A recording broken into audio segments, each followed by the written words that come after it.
All right, I think we're live. Good morning, everyone. Thank you for joining us on day 3 of Ascension. We're so excited to have you. A huge lineup of speakers and talks coming up today. And I'll pass it to Adam to get us through the opening remarks. Hello, everyone. Thank you for joining us here today. To begin with the land acknowledgement, we wish to acknowledge the land on which SEDS-Canada's headquarters operates. For thousands of years, it has been the traditional land of the Huron-Wendat, the Seneca, and most recently, the Mississaugas of the Credit River. Today, this meeting place is still the home to many Indigenous people from across Turtle Island, and we are grateful to have the opportunity to work and be based on this land. If you're curious to learn more about SEDS-Canada, our mission is to strengthen Canada's future in space by uniting students and professionals. Through events like Ascension, we are committed to providing students with unique projects and events, research programs, and professional development opportunities. If you're interested in knowing the organizers behind the conference, you can see a list of us here. SEDS-Canada is recruiting as well. If you'd like to join, these are the open positions from the CRO, HR, membership, social media, sponsorship, Ascension Space Conference, logistics, web development, regional coordination, sponsorship coordination, and science communication. If you are a student who wants to connect to the Canadian space community, scan the code here on the slide to let us know. You can start a space club at your school as a local chapter. If you're already part of a space club, you can join the SEDS-Canada Chapters Network as an affiliate. You can also join a network of students from across Canada to share opportunities about space in the Regional Representative Program. You can also bid to co-host as a session 2022-3 on behalf of your student team, and you can find more information at the Google form by scanning this QR code. For Ascension 22 at a glance, we're now on day 3 with the key highlights in this table below to be spoken of more in depth in the next slide. So here's an overview of the final day of the conference. Today's lineup begins with a talk by Jason Michaud with Stardust Technologies. The third speaker series is next, with Dr. Jamil Sharif on a space station orbiting the moon, the gateway to Mars and beyond, and Dr. Keith Vanderlander on how to map a universe. The next event is a workshop Q&A on building a commercial spaceport in Canada with Steve Mathier at Maritime Launch Services. We then have a lunch break where you have the opportunity to attend the expo to learn more about different opportunities in the space sector. The next speaker series follows our expo with Dr. Marek Schmidt on navigating Mars rover datasets and Dr. Hilding Nielsen on astronomy, space exploration, and colonization. The 3-minute thesis competition is next, and then after that competition is the 5th speaker series with Dr. Tanya Harrison on big data at a planetary scale, Earth and Mars, and Dr. David Kendall with opportunities for Canada's space program. You didn't have the opportunity to network with space industry professionals at the Networking and Industry Expo.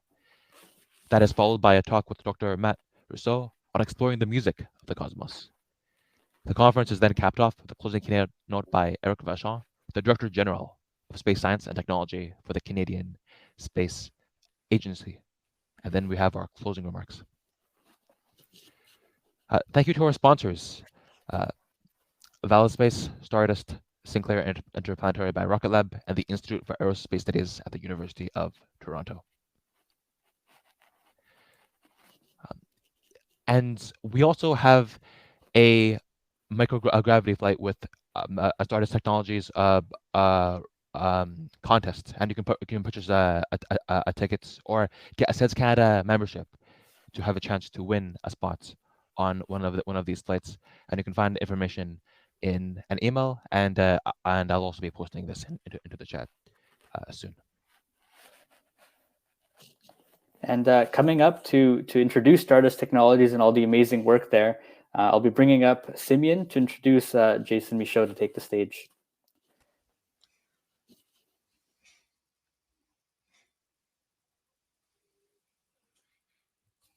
Second. Hello, everyone. Our sponsor speaker today is Jason Michaud, who is the CEO of Stardust Technologies. Jason founded Stardust in 2014 with the goal to empower the future through innovative technologies, science, and space exploration, ultimately making space more accessible to humanity. Stardust specializes in AI, XR, robotics, and STEM education. Stardust has recently worked in collaboration with the Canadian Space Agency and the National Research Council of Canada.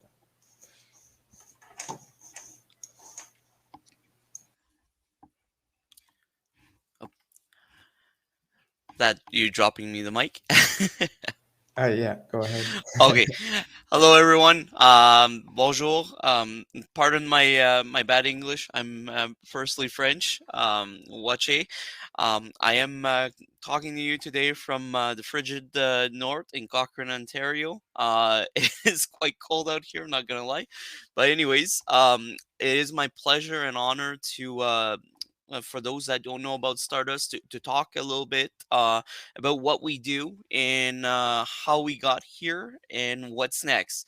So, firstly, we like Simeon said, we started Stardust in 2014, um, doing some software development and trying to find our way through the space industry and other industries through figuring out how could we help people do something that could be very meaningful and change lives. And that has always been kind of like the path we wanted to go in.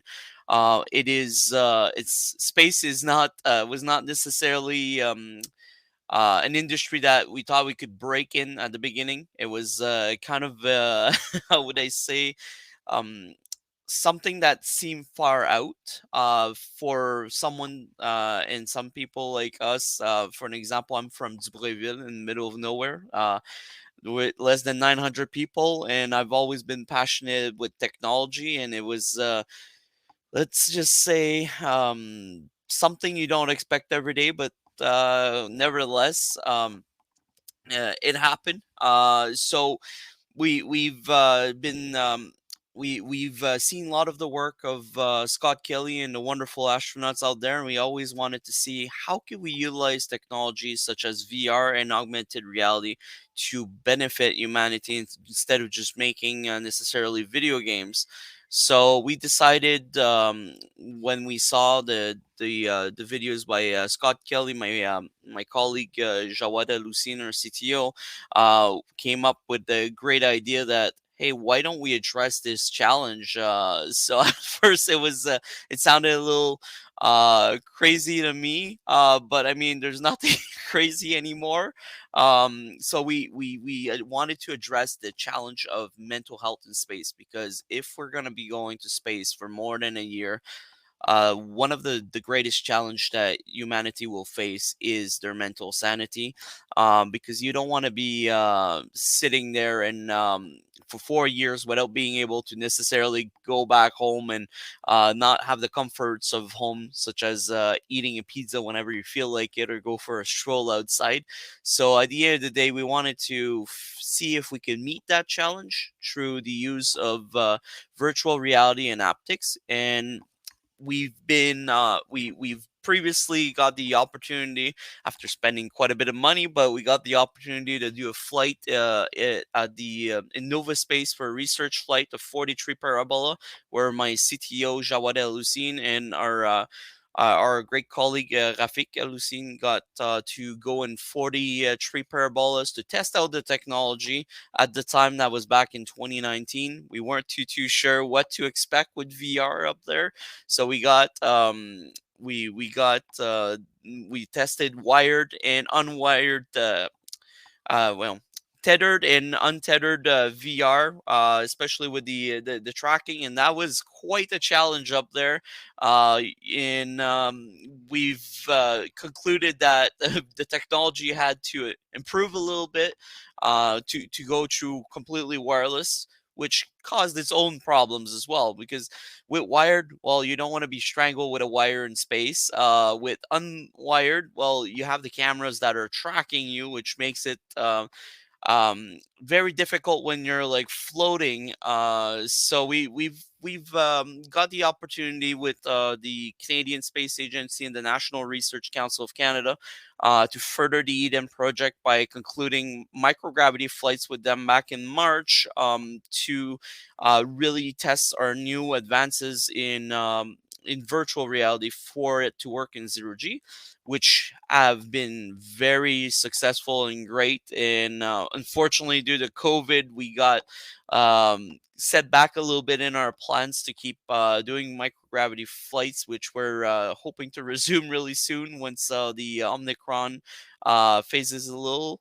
But that being said, microgravity for myself personally, it was a quite a crazy experience that you kind of like fall in love with, and you want to keep going back. So that's why I'm very excited about the contest. We have to give an opportunity to have someone go in microgravity with us, because they're not going to get enough of it. But again, from my personal experience, for those, I'm sure there is some of you joining us that have experienced it. Um, just don't goof off with the 2G, because that's during COVID, that could get you off the plane because of symptoms and whatnot. But I was the silly person that just kind of went and decided, hey, I'm gonna goof off against the negative G's, and I'm gonna be fine. But no, I was a T2 fine for the rest of the flight. But nevertheless, we've been making a lot of strides towards having our first remote hug from space, utilizing aptics and VR, where we're going to have an astronaut, hopefully in 2022 or 2023, depending on the setbacks with COVID, where the technology that we've developed with the framework for Eden hug their loved one on Earth, factoring delay, of course. So they're going to be able to feel the hug through the optics and see their loved one through VR. And we're ultimately, if we can use that word nowadays, creating a metaverse for space for the astronauts to be able to have a environment which is peaceful, that gets to connect them with their loved ones on Earth, so that they can really be able to get away from the darkness of space. I know it's a beautiful area and everything, but sometimes there's something about Earth that you don't want to miss. So that being said, we had a very crazy year in 2021. Again, like a lot of people, we're industry, and we're not the biggest company in Canada for space, but we try to do to make a lot of noise, to show that Canada has to step up their game in the private industry. And what we've been doing is a lot of outreach in community and STEM, especially with our Indigenous partners in Northern Ontario, because outside of sometimes outside you might not all see it, but sometimes outside of the big city, there is a big lack of education for space. And we're firm believers that in the next 20 years, if you want to have the industry to keep going and succeed, you need to think about the future and the youth of tomorrow, because ultimately, with the Artemis missions, we don't want to repeat an Apollo where there's nothing going on. So we've been really advocating space for everyone, and have big plans upcoming that will that you will be able to hear about in the next week or so, which will really push the boundaries for industry and space and STEM education in Canada. Um, that being said, in 2021, we got the opportunity to go to Colorado Springs to the Space Symposium. Got to meet very great people, and just network, so that we could see opportunities for collaboration. Because again, at Stardust, we really believe that collaboration and collaboration, but also being a big family in this industry is what's going to propel us. We can't go with the ways of the past anymore. At the end of the day, as I say all the time, it's like a potluck. We all have to bring something to the family and work together. And I'm myself and our team are always very happy to help and find ways that synergies that people can collaborate together, because that's how we're going to make space in Canada. Not necessarily waiting on government, because there's a lot of bureaucracy in politics, as you may know. So we believe that it's very important to forge your own destiny in the space industry and just go for it. If you're waiting on someone to bring you in the industry, just don't wait. Just go for it. It is something that you can basically, it's a mindset. I think it's a mindset, and it's a big family, and it's very supportive, and don't be afraid to outreach to people, because that's very important. One of our most notable project that we have announced, sticking to the theme of collaboration, was a huge collaboration between iSpace in Japan and Luxembourg, and as well as Explore Space Technology and the University of Technology in Sydney in Australia, because we know that space knows no boundaries. If we're all humanity, and so our project is called the One for All, which is a robotic arms with aptics that will be fitted with aptics on the iSpace lunar rover that will be going to the moon in 2024 to the South Pole, which will be programmed to be able to touch and record the sensation of the moon. So basically, you'd be able to, through the use of aptics on Earth, relive the experience of that rover that's over there, to hopefully inspire a future generation of space explorers and astronauts. I'm not going to go too much in that topic of the the difference between explorer and astronaut, but that being said, we just got to be there and inspire, and that's one of our main roles. We're not typically like like some of the older enterprises. We were really pumped about collaboration, and that's really important.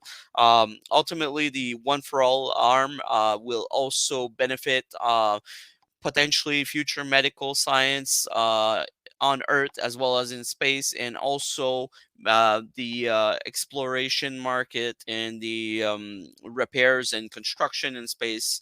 But ultimately, the main goal, again, one for all, is one arm for all of humanity, to be able to experience space without needing to actually set a foot up on the moon yet, just to inspire them to go up there. So that's please feel free to like reach out if you got any question about that. Afterwards, I'm always free on LinkedIn, and our team will be very happy to answer these questions about that. That being said, we also got the wonderful opportunity that came up to represent Canada at the World Expos in Dubai. That was quite the different experience. I'm sure some of you there here went there, and it really opens you the perspective that space is so much bigger than just our borders, and Canada has that great opportunity to um, create these collaborations between international, and be a leader in promoting collabs. Um, for and then we've been, some of you might know, we've been working towards some pretty crazy ideas for Northern Ontario and Canada as a whole that will benefit a lot of universities. We will be announcing more about it. I wish I could say a little bit more about that, but let's just say there's going to be lots of space stuff happening in Ontario that will benefit all of Canada very soon. And feel free again to message us. I was going to show you guys just a quick video of us going in microgravity, but I don't think I can share that on here. So please do not hesitate to go to the booth afterwards for any questions, which will be, I'll be more than happy to comment or discuss with you, or potential synergies. We've also been part of the Zenith Pathway Fellowship, which we are very proud to be part of this historical moment in Canada. There's great people, well, leading this. Um, and I will also be traveling to Brazil in the next 2 weeks to announce some even bigger collaborations for Canada and opportunities for students. So that being said, I know it's not a very long thing, but I don't want to yap about me being the mosquito and being um, too talkative for the next few minutes. So I welcome any types of questions that you may have about Stardust, what we do, and what we eat, and how do we survive the winter.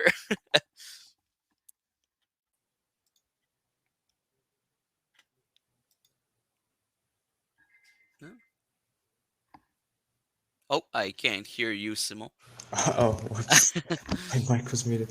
There does seem to be a question about the challenges you faced when collaborating with CSA and NRCA, and how you navigated that. If you'd like to respond. Okay, so there's always challenges when facing bureaucracy. Seems like there's a lot more in Canada than there is in the US. The US used to be very bad at the NASA level with bureaucracy, but seems like they've improved that. But in Canada, I'll be frank, it is very, very hard to be patient because it can take quite a while to get something going and lots of phone calls. And again, you got to be, I don't know if you know about Kung Fu Panda, but instead of being a Kung Fu Panda, you got to be a Kung Fu Mosquito and never let go these people. If you want something to happen, you got to chase your dream. There's got to be a lot of failures along the way, and it's very challenging. Again, lots of politics in this world. As much as I'm not a big fan of politics, you will learn to have to know them or have someone that knows them to navigate those waters. Um, I personally believe that make use of if you're able to your local MP or MPP if you need an introduction with government. It facilitates a lot easier. But that being said, I'm not like there are great people out there. There's a lot of people at the CSA and NRC that want your stuff to happen. It's just again where there's a lot of bureaucracy and it is challenging. But I'll be more than happy to um, elaborate on that if you'd like to discuss afterwards, Cameron. And then one more question about hiring students to work at Stardust, and how large is your team and how fast it's growing?